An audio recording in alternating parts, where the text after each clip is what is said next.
Okay, so what we have here today is the K4900 that was off of the tube that I just recently acquired from my monitor haul, where I got the 9 complete monitors. This is the one I showcased in the video previous to this one about that haul that had the broken neck board. And I mentioned how this is a very easy fix, and I want to show you exactly how to do this properly. So let's say you've got a chassis that has been, the neck board has been hit or damaged or busted, just like this. And otherwise the tube itself is okay. The tube itself wasn't necked and it's still intact. It has vacuum and all that. I have no idea if the main board is bad, but I did look over some stuff and it absolutely is not in a situation where I would power it up the way that it is, and I'll show that later. But for now, we're going to concentrate on getting this neck board repaired. So let's zoom in here. It's a very, I don't say very easy, but it's not a difficult thing to do at all. As you can see, this has just been obliterated. But it's not difficult at all. So the first step is to kind of free it up from the chassis. Now there's not a lot of, the 4900 here doesn't have an easy disconnect on a bunch of stuff like the 7000 or 49 or the 7400, 7500, 2000, 5000. The easily quick disconnect neck boards, the older Wells Gardner stuff, 4600, 4900, they did not have easily quick disconnectable neck boards. So we have to remove and desolder our 4 wires here, the RGB and then the white wire. But you can see here that it's labeled R and G and B and T, which I don't know what the T is for, quite honestly, but we can just desolder these and take these off. And then we can disconnect our G2 wire and disconnector here, which burns up. And as a matter of fact, yeah, it just came apart, so that's very common.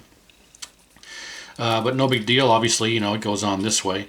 So you can actually, if you ever get disoriented and try and hook it up backwards, you can hook it up both ways. But if we look on the back side of the board here, there's no trace for pin 2. Pin 2 is empty. There's no contact or trace, so you can always just line that up this way to where you have nothing in pin 2 and then nothing on pin 2. So that's how you can tell that. So then we can just take this connector cover off of this for our neck, for our focus, I should say. Take that off of there, and we can desolder our, I'm going to turn my fan on here. We can desolder our focus wire.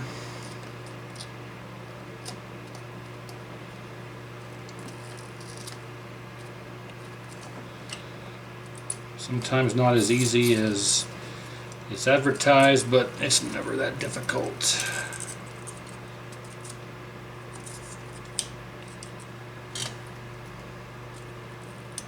There we go. So now we're just left with this ground wire here. We're gonna disconnect or cut this to free that up. And then we're going to unscrew it from the frame.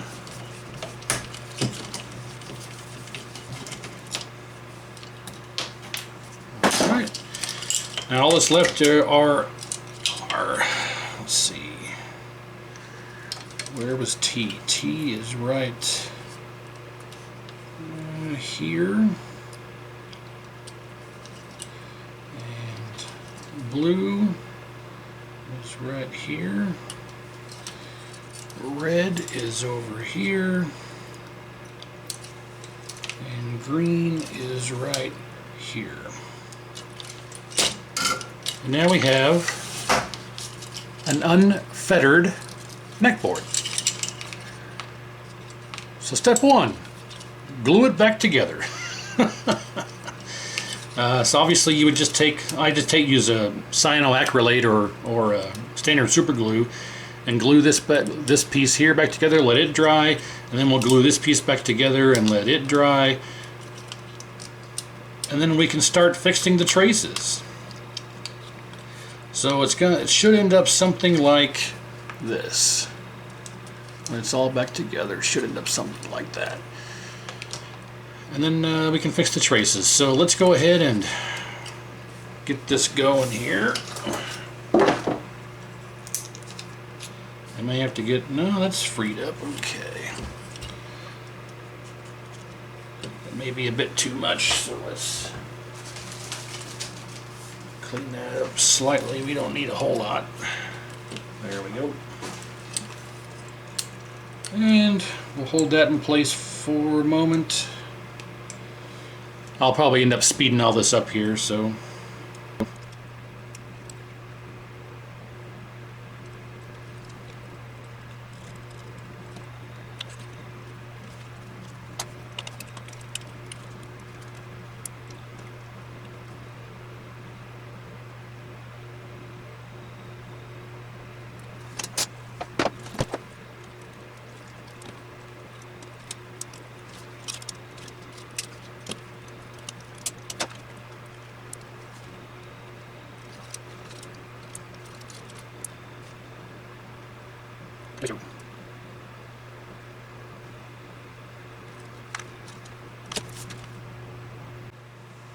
Okay, it's been half an hour, so we got our workability time has elapsed. So yeah, for all intents and purposes now we are back to square. Square-ish. It's really going to be very difficult to get it exactly perfect, but that's not bad. You can see that it's still flat enough. If we lay it down, it's very limited on the wobbliness. So you can see here that yeah, it's good enough. So what we'll do here to start off with is let's go ahead and reposition all of our bent components here. And get that there. There and there. Okay. Okay, that all seems all right. Let's make sure none of our pots got broken. No, those all seem okay. Anything else needing repositioning? Nope, that all looks good. Okay, well now comes the repair process. So of course when you do this you want to make sure that in the future when you put this on and pull it off, you want to kind of hold on to the, I like to hold on to the actual socket and kind of rock it back and take it off like this. I don't put neck boards on and off usually like this. I will support it by holding on to it and pushing it on this way and pulling it off that way, because that will put less stress on the board, and especially with one that's been broken like this, you want the least amount of stress as possible. So I hold on to it like this and push it on and wiggle it and take it off this way. Kind of, you want to be careful when you do that. So now we have everything positioned. Everything has been repositioned where it needs to be, and we are you know, somewhat secure and our workability time has elapsed. Now it's time to go ahead and start repairing and inspecting. Not necessarily in that order. But as we can see, we've got one giant crack across the ground plane here, across this solder joint. And as we go up here, there's nothing for this pad here. The next point we have to worry about is from here to here. This is cracked across here. This here needs to, we got a broken crack. This is broken here. So we got to fix that. Then we have this is probably okay, but we have, it's bent up, so we'll have to fix that. And then we have this trace here, this trace here, this trace here, this trace across there, this trace across here, this trace across here, this trace across here, this trace here. I think that might be it. So let's start with the easy ones here. If we were to, for instance, inspect this again, I guess, you know what, let's just start from the bottom, work our way up. So we got to fix this crack. And to do that, I've got my handy dandy scratch pen, and we will just scratch this away.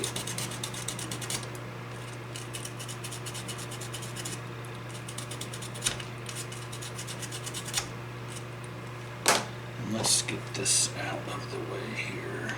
There we go.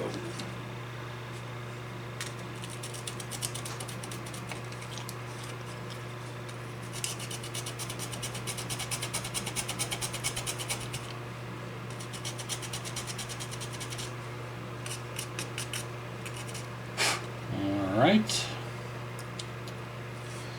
then we can take some solder here.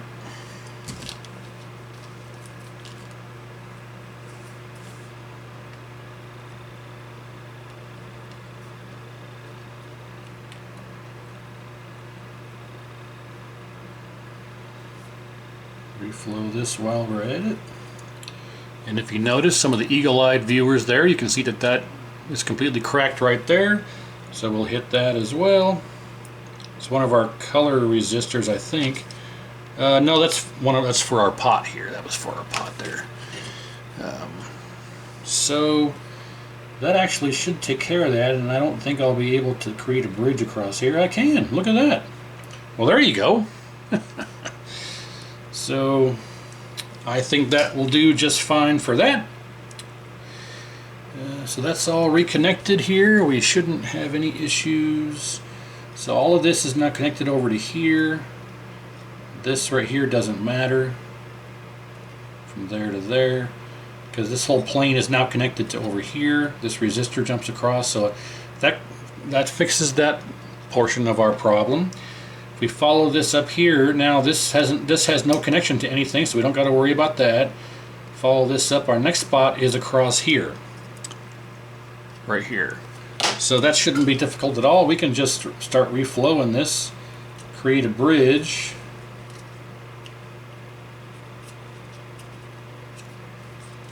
And just do one bridge across here, just like so. There we go.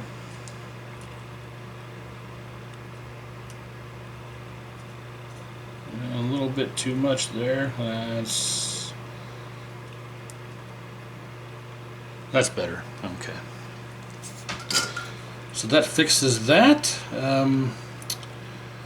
Like I say, this here is broken. This trace right here is broken right there. So again, we'll grab our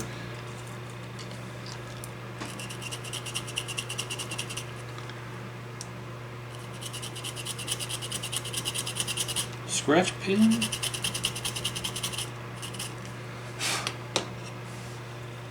And let's work some magic here. Can we get that out of the way?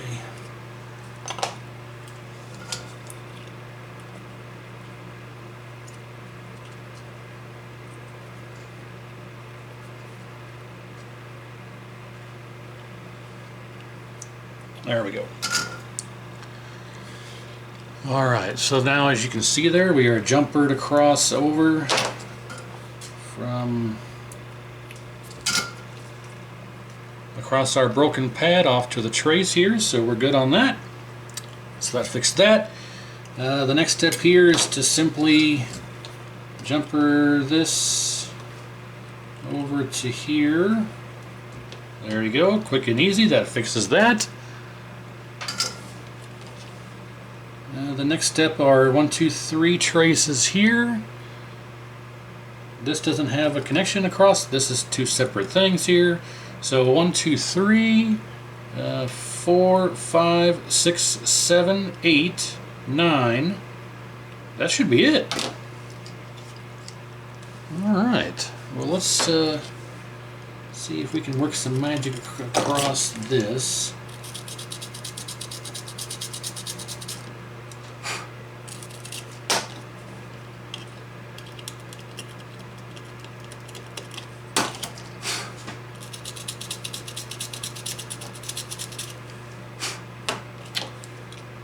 That is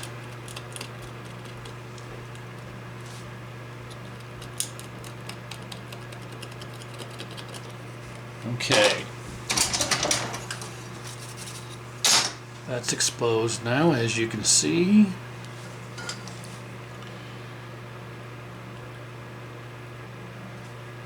Hot damn sweet potato pie.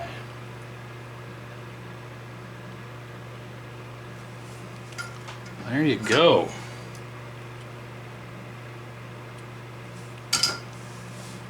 So now that's been resolved. Let's take a look here at the rest of this. We don't have anything really wrong. We've got this repaired. Just go back here. So this is fixed. I wonder if I need to.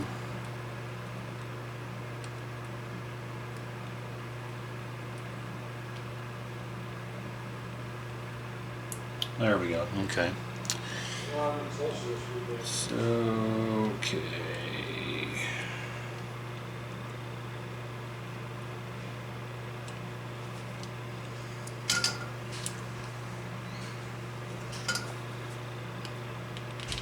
That's a bit cracked there. You know, I need to go through and redo the whole thing. But just in review here, we got this fixed. That doesn't need to be fixed across here. So then we've got cracked across here. So those should be intact. Follow it up here. We've got that fixed and this fixed and this fixed. Nothing's there. So okay. So now it's time to work some magic on this.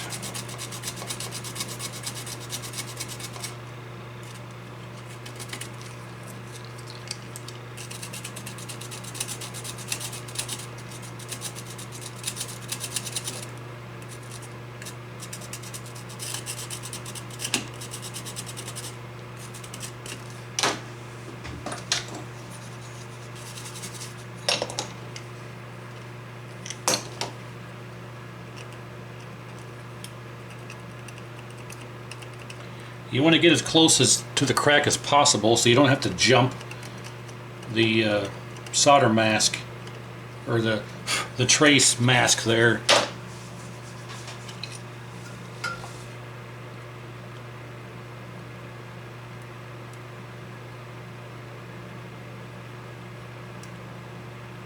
Sometimes it's hard to jump that crack like that. Case in point,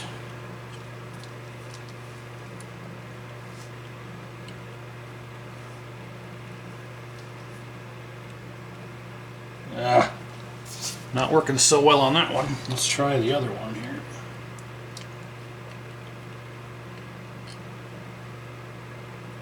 Yep, not liking it. That one's easy because there's a component to solder to. So that one, that one's easy. I mean, ideally, you can put a piece of, you can use like a component leg or something. That's just too big of a gap to go there. I wonder if I could use gravity. Sometimes you can use gravity to be your friend here and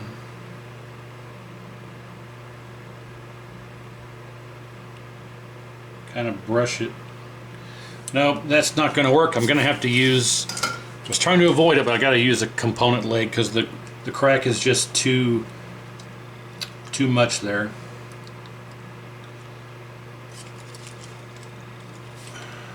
So let me grab a couple of component legs here and we'll do it the alternate method.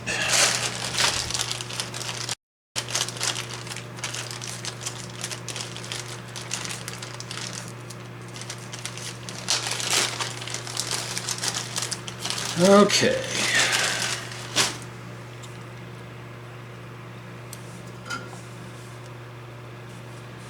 Do it this way.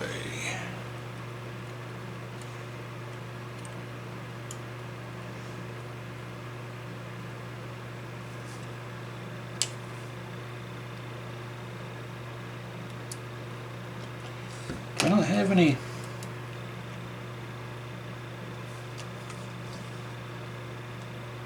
What is your major malfunction? There we go. Okay. Snip that off. There's one.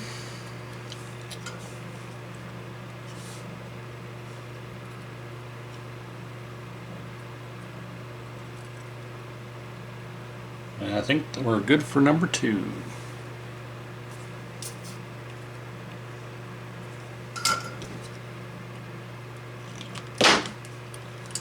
Alright, so there we go.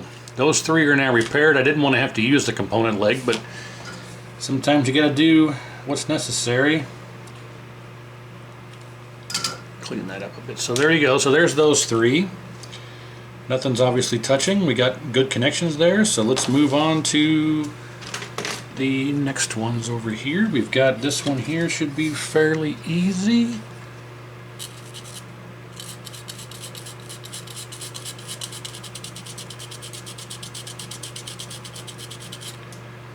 Or unfairly easy, as the case may be.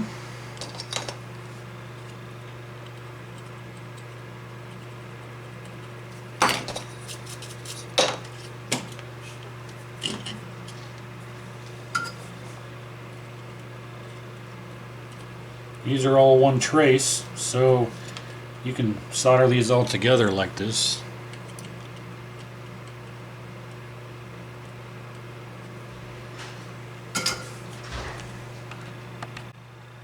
And there you have it. That one was a fairly easy one. The next one, of course, is going to be here. That shouldn't be too difficult either. If we gather up the forces here.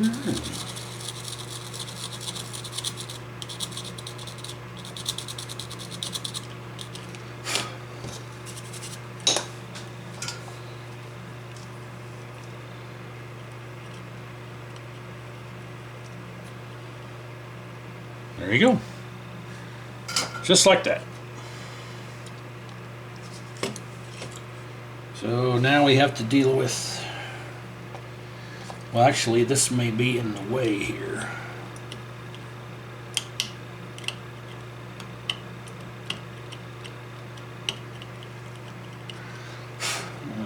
Okay. This may be in the way. Sometimes you have to go a little bit old school and do it the old-fashioned way.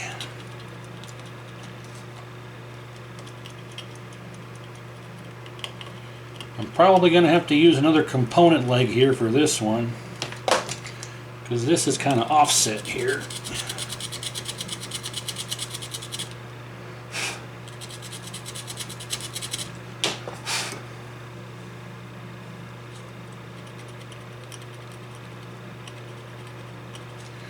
Yeah, most likely.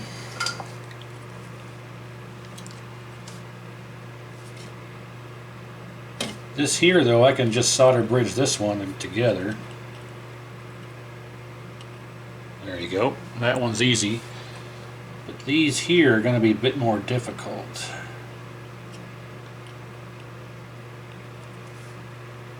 Because I'm not going to be able to jump that gap with just the solder here like I could with the other one. So we'll just get the capacitor back out here.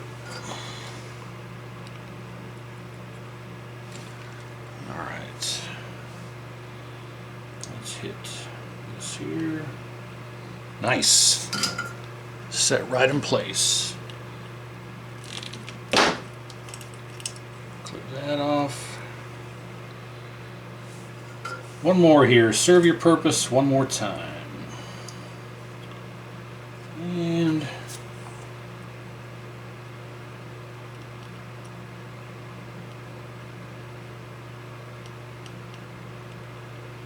there we go. That off. All right, and we still have a good cap to use. So there you go. Moving right along. We got this one, got that one. I think that's it. I think that's it. So there you have it. Flat board, flat enough. Yeah. Glued back together, now resecured with all of our repair. So now let's do our electrical check here for continuity. Okay, and as you can hear on the meter, we have continuity. So ultimately, if we go to here, we want this ground plane over here to connect over to here now. So if we go here and we touch, for instance, this, There we go.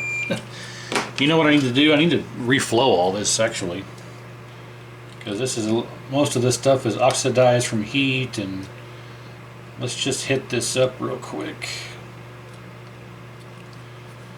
Anything that looks like it might need hit, let's hit that. The rest of this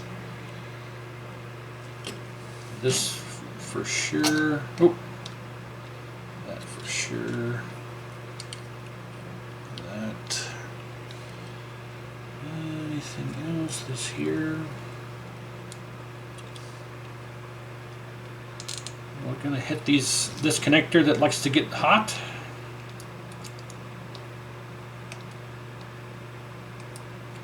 There we go.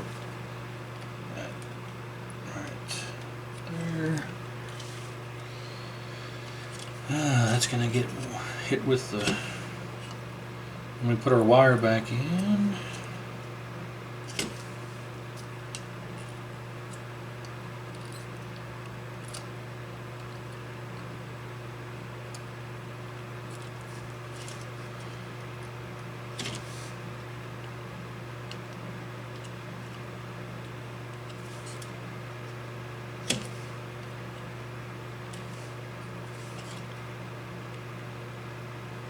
Okay, I think that should suffice. Okay. Alright, so let's try that again. Let's just go to here, and this should ring. There we go. So that takes care of all of this crack here, because we've reconnected our ground plane here to our ground plane over here, so that's all good. That's all part of the blue bias pot, and so that's back in circuit now. Yep, and okay. So that part is fixed. Now if we follow this crack up this way, we talked about how this has no connection. That's part of here. So in theory we should be able to go from here to here. There we go. And across, this goes across R414. This one here should go all the way up across here to here. So that means that our repair here is good, our repair across here is good, and we are not ringing to our repairs, so we don't have any bridges that we shouldn't have, so that's good. So we've checked this trace here, and then we want to test this to here. That's good. I don't think that was correct. We can test that to there, that's good. So the next point is from here to here, actually through, okay, so that's good. So that right there tests our repair here and our repair across here. So from the collector of this transistor here to here, that's good. So that takes care of that repair and that repair. Then we go over to here, and that should go all the way over to here, and it does. So that checks our repair across here and our repair across here for that. If we go from here to here, that's good. That checks our repair across there. If we go from here to here, that's good. Checks our repair across there, and then from here to here, that's good. Checks our repair across there, and we have no solder bridges touching any of these repairs, so that's good. Then we have this one here should go to here. That's good. And I think that's it. That's it, boys and girls. We have a successfully repaired neck board that was smashed in 3 different pieces. So that's really all you have to do. Now ideally, we don't have any exposed copper. I was able to solder over all of the areas that had exposed copper, so we don't really need to add any solder mask. But if you don't have any solder mask, you can go to your local Walgreens and get some green nail polish and just use some green nail polish. But we don't have any actual exposed copper traces from our solder or scratch pin. So we shouldn't have to worry about that. And we got stuff reflowed that needs reflowed. Let's go ahead and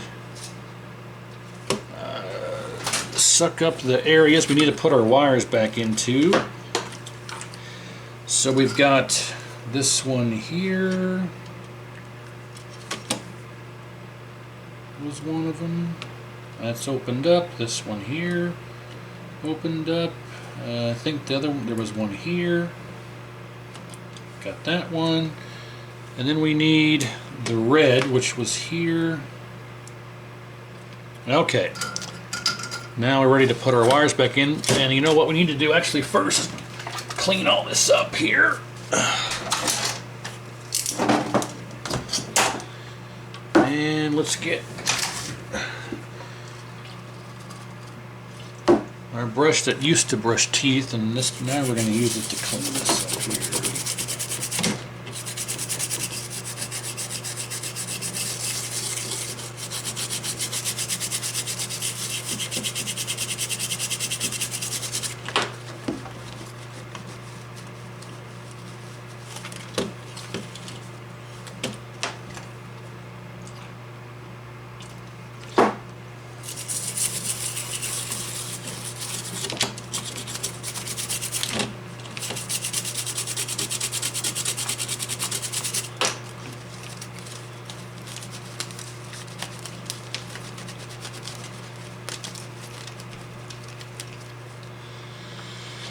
Okay, I think we are sailing on the right trajectory. So there you have it. Nothing too difficult. You know, if you're scared, don't be scared. Don't be scared, as they say. It's a pretty easy process here. So we had this one there, and that one there, and that one there, and this across here, and this across here, this across there, this across there, this repair here, this repair there, this one here, this one to there, and all of this here. But yeah, quick and easy, not too difficult. And it ended up being somewhat flat again. So, okay, I'm digressing here. So now our neck board has been repaired. And that's how you do it. Well, that's how I do it. So now we're going to have to clean all this up and get this stuff out of our way and start inspecting the main board, because the main board, from looking at it, it's not in too good a shape. Our horizontal size, horizontal coil the coil's intact, but the plastic is busted, and then the ferrite core is broken. The ferrite core is broken, the plastic is busted. I can glue that back in place, but I'm gonna have to replace that ferrite core. It's already had a cap kit, it looks like. These caps have all been changed out. These are absolutely not original, so I'm not really too worried about the caps. The most important thing is to make sure that the fuse is not blown. If the fuse is not blown, we generally are okay when it comes to power application. And our fuse is good. But when we look at the bottom side, that's where our problems lie. Because if we look here, this is single-handedly the most common problem with the K4900. Are these jumpers here. These jumpers here are for the main power. You see here, power comes in through the fuse here, R503, which comes off of F501. Follow it through here, goes this way, across this jumper, over across this jumper. And then it goes over here across this jumper.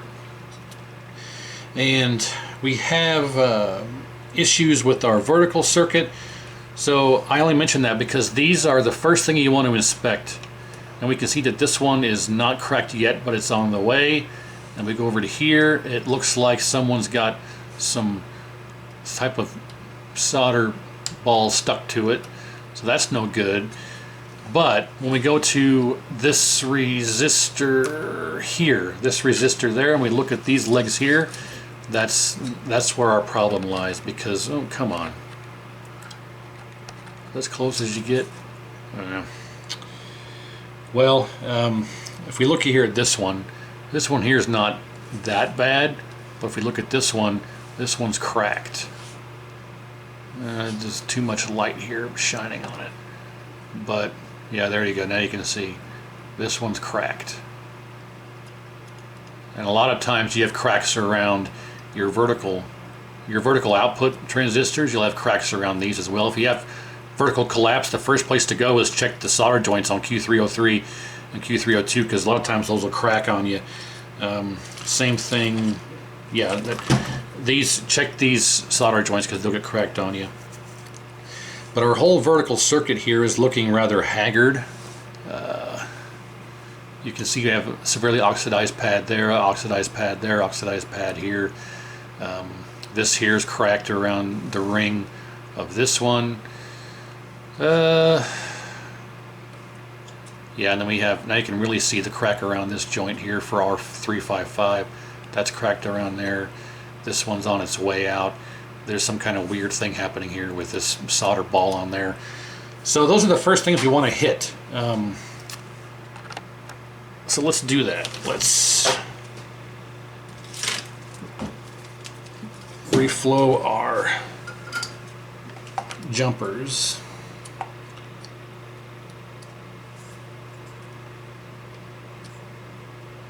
Oh, see, that is cracked. Look at that. When I get the right angle on it, you can see that is cracked. Look at that. I doubt this would have even powered up. Or maybe not. See how it's cracked around there? That is the most, single-handedly, the most common issue on the 4900. And the reason for that is when this gets installed in the well, I guess on the frame, you can see that there is this white line, and there's a little plastic clip that the chassis slides into. It's a little plastic clip the chassis slides into, and that little clip goes back and forth across this jumper. It literally scrapes the jumper. So over time, the pressure of that clamp and then moving it in and out will cause that to happen. So that is single-handedly the most common issue on the 4900. When you have no power or power issues, that's the first thing you check are those solder joints. So let's hit up these as well.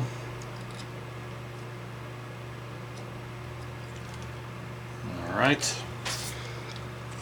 And let's fix our R355 friend here.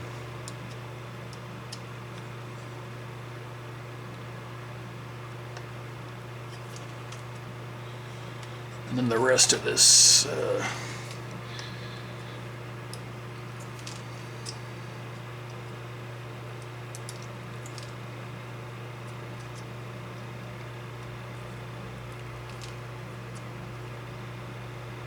another cracked joint. That one was cracked also.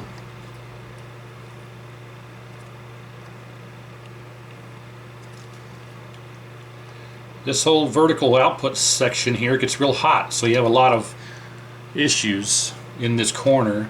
Here's another cracked joint. That joint there is cracked. That one. This one right here. It's hard to see through the camera, but in person it's quite obvious. Okay, what else do I want to hit here? We're going to hit all of our vertical output, our two vertical output transistors.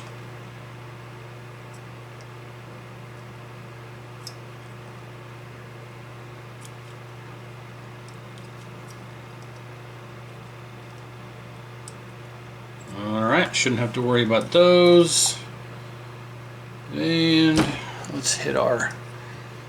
I'm going to have to replace this if it doesn't work properly, but we're going to hit up our horizontal coil.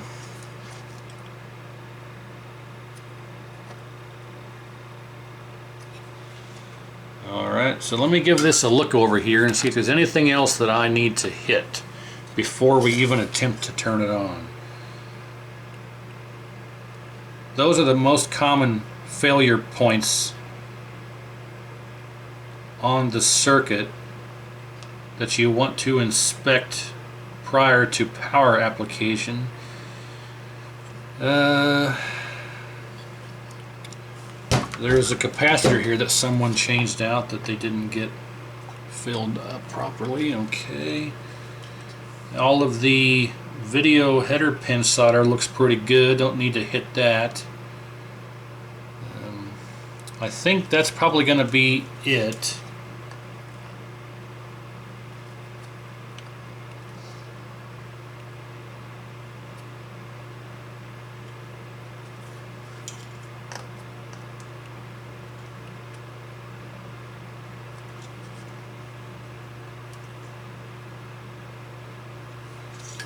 Okay.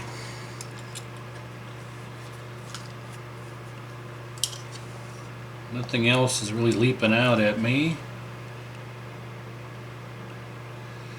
Alright, well, I think what we'll do is give it a try. See what we get. Like I say, the fuse wasn't blown, so that's a good sign. That means that nothing is shorted. I guess what we can do here is, let's go ahead and test our voltage regulator. Now all you're checking to make sure is that none of these are shorted. So there's 3 pins in here. There is one's right here. Oh, sorry, there's 1 pin here, 1 pin here, and then 1 pin here. So there's 1, 2, and 3.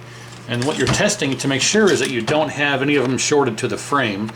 So what we do is you simply touch one of the screws here with the negative lead, and you touch each of these 3 pins one at a time.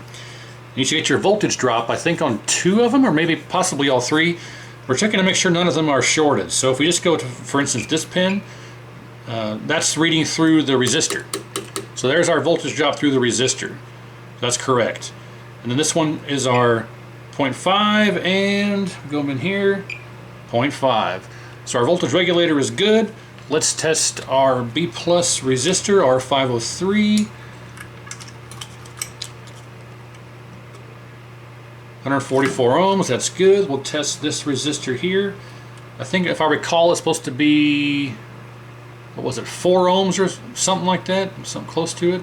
3.5, so that's good. We had the one previously on the K5515 that was open, causing the chassis to be dead.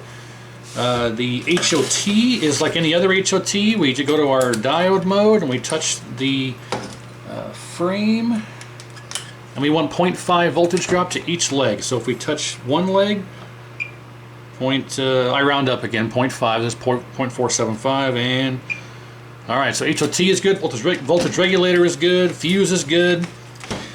I'm not worried about the horizontal size coil just yet.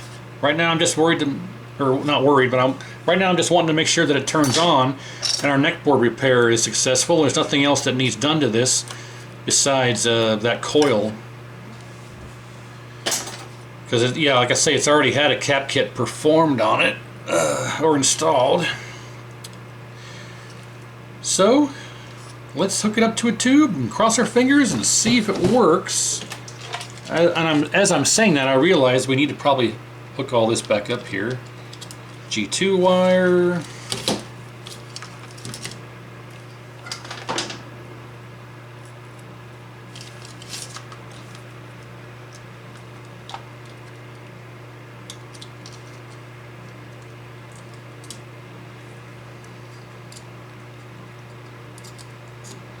Focus wire.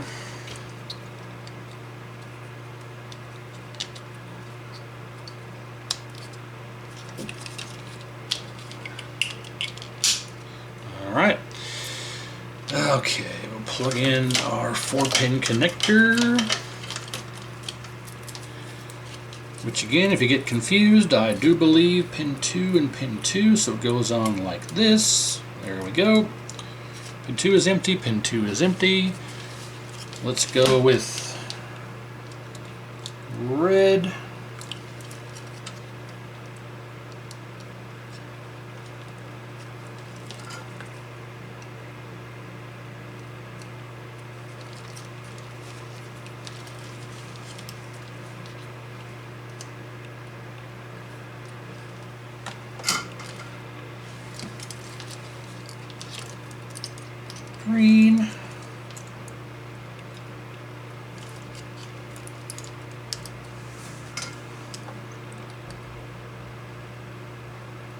Come on, get through there.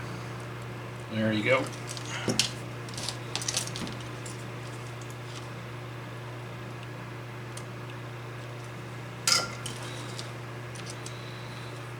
Blue.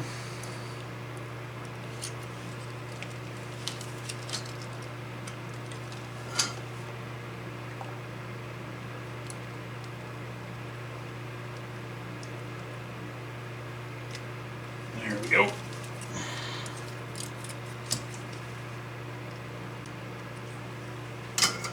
And T, whatever T was. I don't know what T stands for or what T is, but we're going to go with taupe.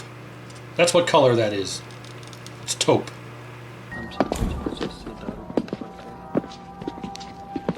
Namaste. Excuse me. Yes, sir. Do you have any of these in taupe? No taupe, beef jerky. And you call this a convenience store?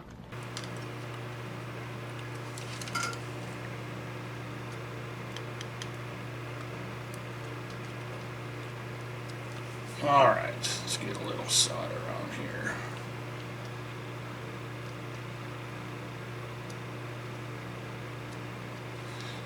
Alrighty.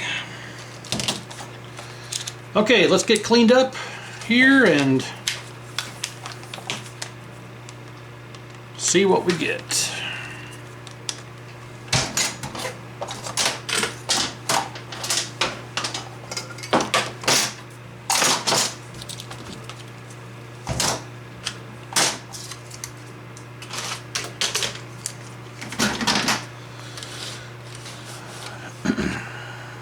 Okay. Let's cross our fingers. Okay, moment of truth. We have anode, neck, yoke, ground, video, power, and there's no remote board, obviously. It's all on all the pots are on the chassis. So, follow along the journey with me, and we'll find out if this turns on, if it does, what happens, and see if our neck board repair has been accomplished. Now, as we can see here, it turned out real nice. It's actually much more flat than I would anticipate from a damage of that kind, of that magnitude. So, I'm assuming it will be. We have the test pattern generator hooked up, rather precariously here, but that's the way it needs to be. So let's go ahead and turn this on, and we're on standard. Here we go. What's going to happen? 1, 2, 3. Hot damn. All right. Not counting my chickens yet, but let's see what we get here. Well, would you look at that? Success! Haha! Outstanding. You see? A little patience and a lot of tape make all the difference. Look at that. Wow. Nice and bright. It has some joust burn. I don't know if you can see the stupid refresh rate. There's the U. But it's not that bad. You have to look hard to see it. But there you go. Operational, working K4900. I need to replace the horizontal width coil. That's not a big deal. But yeah, a little bit of reflow, some good inspection. Obviously it helps that a cap kit was installed previously, but even that, I think that probably would have been okay if they were original. Yeah, a little bit of work, a little bit of reflow, a little bit of inspection, and some patience, and we got a working 4900 from what was once a destroyed neck board. So there you have it. I'll let it run, make sure it works. I'm going to go put it through all its paces, and we'll add this one to the stock, and we will consider the first of the 9 from the monitor haul a successful repair. So thanks for watching. Hopefully you learned something. Stay tuned for more, and we'll see you next time.